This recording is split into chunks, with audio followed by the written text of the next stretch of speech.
Hai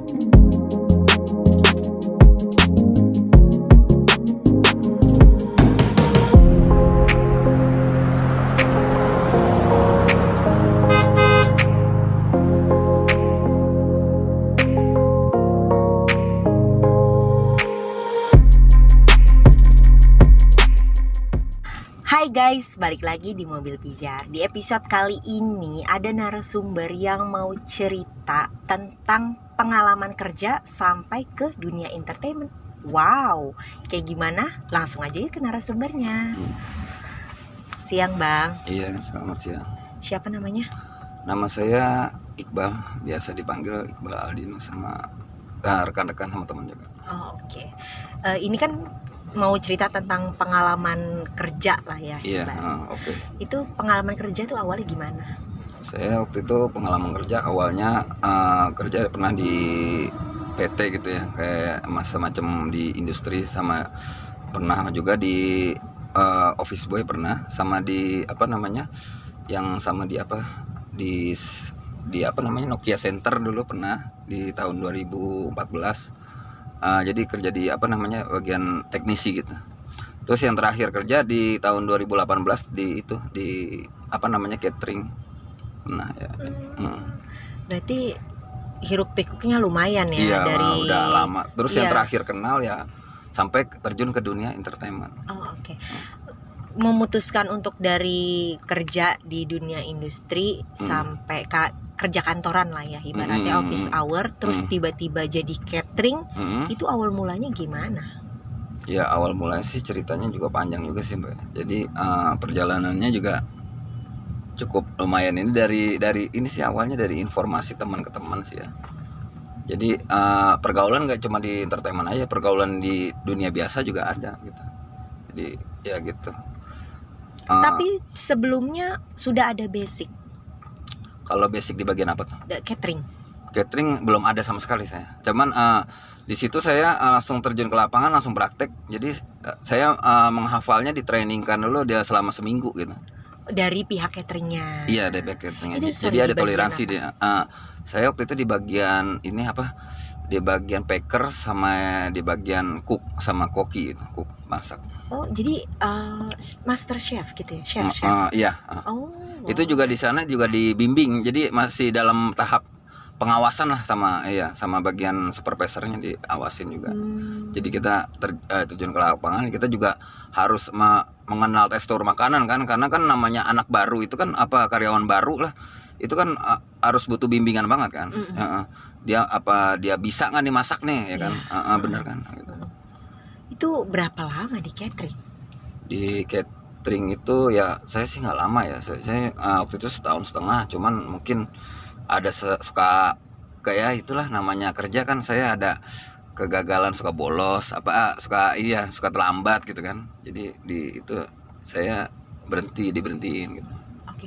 Apa yang memutuskan dari dunia industri yang office hour tiba-tiba ke catering? Itu kan beda ya. Terus tiba-tiba ke entertain juga gitu. Waktu lagi di entertain, yang memutuskan sih sebenarnya dari diri sendiri aja gitu. Kalau misalkan bayarannya setimpal dengan apa sih, dengan istilahnya dengan transportasi, ya saya jalanin, sama buat pendapatan buat sehari-hari juga sih saya jalanin. Itu dari dunia catering ke entertain itu linknya dari mana? Linknya pertama awalnya karena waktu itu sih kakak saya sempat jadi skrip ya dulu ya. Penulis ya, gitu ya. Benar sekali. Dari situ kan saya kan sama kakak saya istilahnya disuruh lah gitu untuk nerusin lah gitu ya kan. Dia kan sebenarnya udah ini kan lagi saya kan ada menjiwai banget nih tentang seni. Kalau berpikir buat tampan itu nggak urusan saya belakangan. Yang penting kan saya kayaknya bakat banget nih, kata kakak saya, bakat. Tapi kalau misalkan nanti nggak terima di depan layar, di belakang layar pun juga nggak apa-apa, ambil aja, kata kakak saya gitu. Syukur-syukur kita jadi istilahnya jadi kru-krunya dulu lah gitu. Jadi krunya, atau kita jadi yang PU lah gitu, yang nyiapin kopi sama yang lain-lainnya gitu di lokasi syuting gitu. Cuman kata saya ya udah coba deh jalan cari informasi aja. Nah, cari informasi, kebetulan saya pas lagi casting di Kemang dapat gitu. Kayaknya saya menjiwai banget, mukanya juga masuk. Muka saya kan katanya mukanya antagonis, katanya galak nih gitu. Padahal saya nggak mau lah dibilang galak, kan saya biasa aja. Pas nih buat jadi peran-peran preman mau gitu. Saya ambil, saya nggak pernah pilih-pilih, ambil ya udah. Nanti soal fee atau budget, kalau fee soal budget nanti di lokasi itu dijelasin. Nah, kalau misalkan kita dapat perannya dialog ya mungkin bisa mencapai 200 sampai 250 katanya. Sekali syuting. Oke.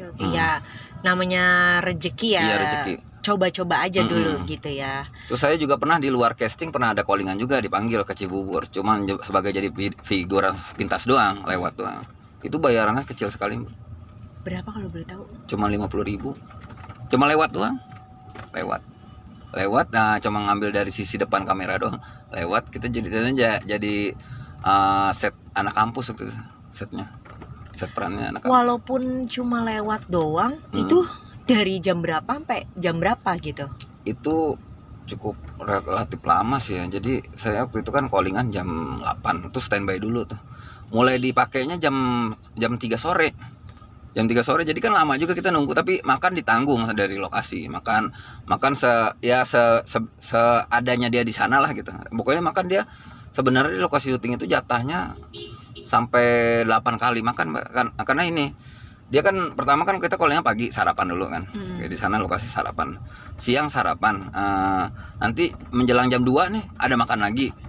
Jam 3 pengen syuting, kalau misalkan kita udah pengen pengen di tag nih pengen di tag dipanggil untuk siap untuk di lokasi, maksudnya siap untuk berperan, kita makannya tunda dulu, paling ntar habis kelar di tag baru kita ini saya baru makan gitu. Biasanya dia kelar syuting itu sih jam berapa ya waktu itu ya, jam 3 Mbak, hampir udah pengen subuh itu baru kelar. Dari jam 8 pagi tuh? Itu di tag-nya cuma sebentar doang, tapi iya makanya. Tapi aman bayarannya itu, jadi bayaran itu tunda, kan saya udah kelar, nggak ada lagi nih set buat saya. Jadi sebenarnya saya kan mutusin buat pamit balik, tapi katanya ntar dulu ini bayarannya ntar, soalnya belum turun nih kata yang agensi saya yang ngoling saya. Terus bayarannya kapan tuh dapatnya Mbak? Ya nanti ntar habis, ya mungkin aman-amannya ya jam 3 kayak nggak tahu syuting aja gitu. Makanya capek juga sih di situ. Kadang kalau ngambil figuran mendingan ngambil peran lah. Cuma 50.000 kita dari jam 8 pagi sampai jam 3 pagi gitu. Kerja Rodi ya. Okay. Tapi alhamdulillah sih di sana bisa tidur gitu. Bisa tidur ya. Dari sekian, udah berapa lama di dunia entertain? Entertain jalanin udah ya 3 tahun sih, tapi nyambung-nyambung. 3 tahun nyambung-nyambung. Udah berapa judul yang dimainin sebagai figuran dan lewat gitu? Waktu itu sempat kalau dihitung-hitung ada berapa kali ya? Ada 8 kali lah selama di entertainment. Waktu itu sempat ditayangin di Antv, judulnya Cantik-Cantik Kucing Dapur pernah, di Anak Jalanan pernah, terus di Anugerah Cinta yang tadi tuh yang saya ini pernah. Cuman kalau yang ini saya nggak tahu sih nama ininya apa ya. Pokoknya saya sering tampil tuh waktu itu di Antv, yang sering sih Antv kayaknya sih. Antv sama di itu doang paling, sama di RCTI udah gitu. Berarti kalau misalnya jadi figuran selama ini ada dialognya? Kalau figuran nggak ada dialog, cuman kalau dapat panggilan nih, dapat callingan untuk jadi jadi preman biasanya ada dialognya. Berapa kalau ada dialog? Kalau ada dialog mencapai 250 lah per satu episode ya. Cuman kalau dialog enaknya amannya cepat, kita aman pulang langsung dibayar gitu. Langsung saat itu juga. Jadi kita nggak ada set lagi, udah waktunya pulang nih, duit juga udah turun dah. Terus kadang kalau saya ada callingan lagi nih, kalau dipanggil ke daerah ini, pernah waktu itu di daerah Depok gitu kan, di daerah mana tuh studio apa, pokoknya lupa sih, pokoknya lupa lah waktu itu, udah lama juga. Saya di calling jadi apa ya waktu itu ya, jadi warga biasa. Tuh waktu itu saya lumayan juga sih bayarannya 300. Soalnya saya kan berkali-kali dialog juga, jadi berapa kali di tag gitu ya. Jadi 3 kali kalau nggak salah, 3 kali tag. Kalau yang di Yang di film Anugerah Cinta kan cuma 2 kali take doang sih, di jalannya sama di dalam mobil gitu doang. Kalau yang ada dialognya itu berapa lama biasanya pengerjaannya? Pengerjaannya sih cukup lumayan lama ya. Misalkan kita di dalam ini nih, di dalam apa namanya, di dalam set ini kita itu apa namanya, biasanya sih ada butuh waktu setengah jam ya kan, setengah jam sampai 1 jam lah paling lama gitu. Ntar abis itu kita break dulu, istirahat gitu, break istirahat, ntar kita tunggu season berikutnya nih, kita dipanggil lagi ntar gitu.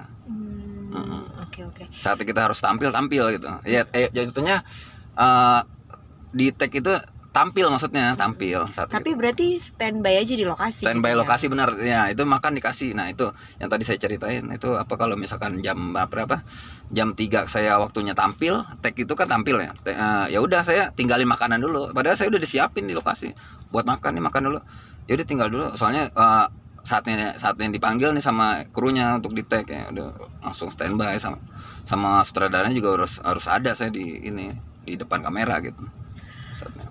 Tipe yang cepet nggak hafal dialog kalau abang nih?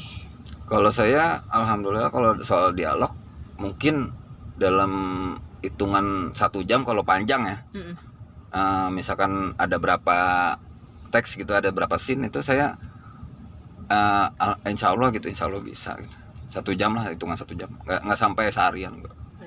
Oke, itu kan ada skrip gitu ya. Iya benar, skrip benar. Itu kita berbicaranya sesuai, harus sama persis sama skrip atau bisa dikembangin gitu. Kalau kita sesuai sama skrip itu sebenarnya sih nggak juga, cuman kita istilahnya jangan kebanyakan salahnya dari teks skenario itu. Jadi kita dari naskah itu kita hafalin, oke boleh kita ada di luar kata-kata yang salah, cuman sedikit aja, jangan semuanya, katanya gitu. Tapi ada juga sih yang benar-benar ketat, yang detail, kita jangan sampai jangan sampai keluar dari ini ya, dari naskah ya, maksudnya keluar dari kata-kata dari ini.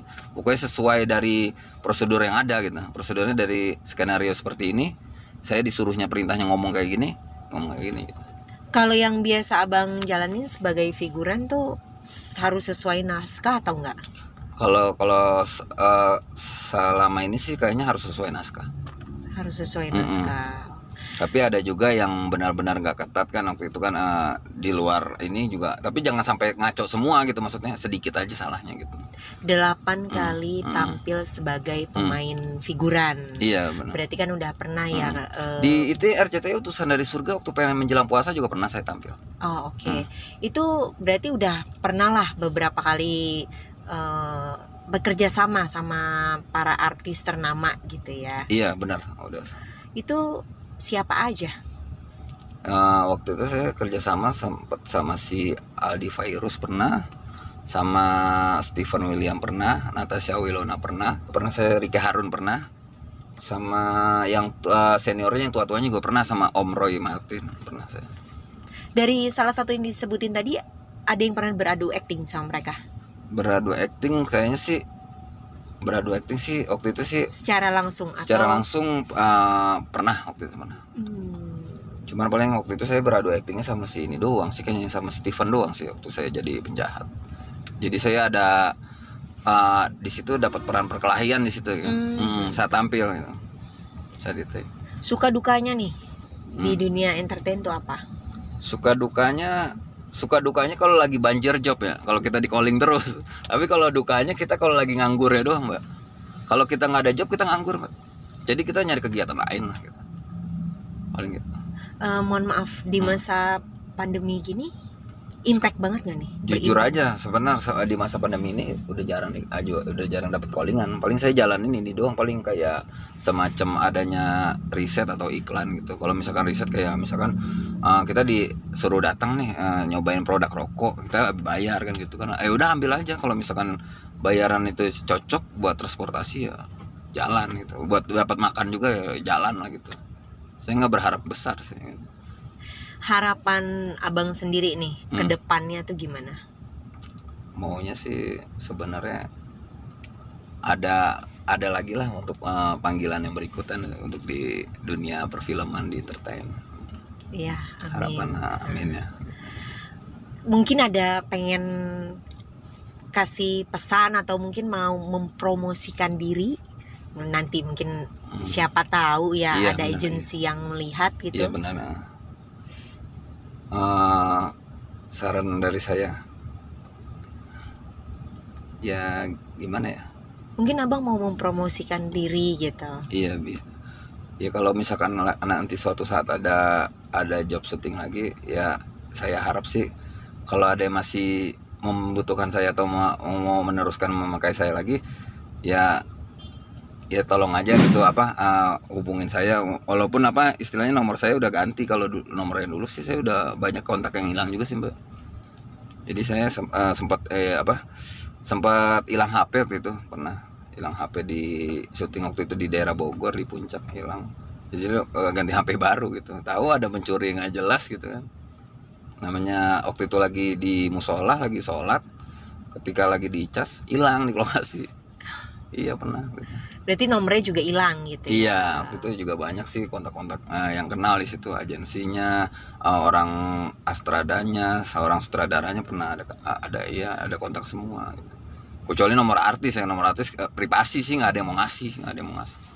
Walaupun saya deket sama Steven William, sama Natasha, deket cuma buat ngobrol doang, teman curhat sama foto-foto. Tapi kalau untuk minta WA tuh mohon maaf sih nggak bakal ngasih dia, nggak bakal ngasih karena privasi. Ya oke.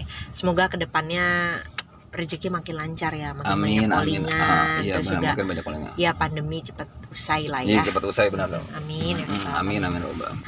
Oke, bagi para pejuang cuan, tetap semangat karena rezeki pasti akan datang. Bagi kalian yang punya cerita, pengen sharing, bisa banget DM via Instagram, TikTok, ataupun komentar di bawah ini. Oke, see you on next video. Bye-bye. Thank you, Bang. Iya. Terus berarti sekarang kegiatannya apa? Kegiatannya sekarang paling jalan kayak gitulah, kayak Iya. job riset sama Freelance. iklan freelance.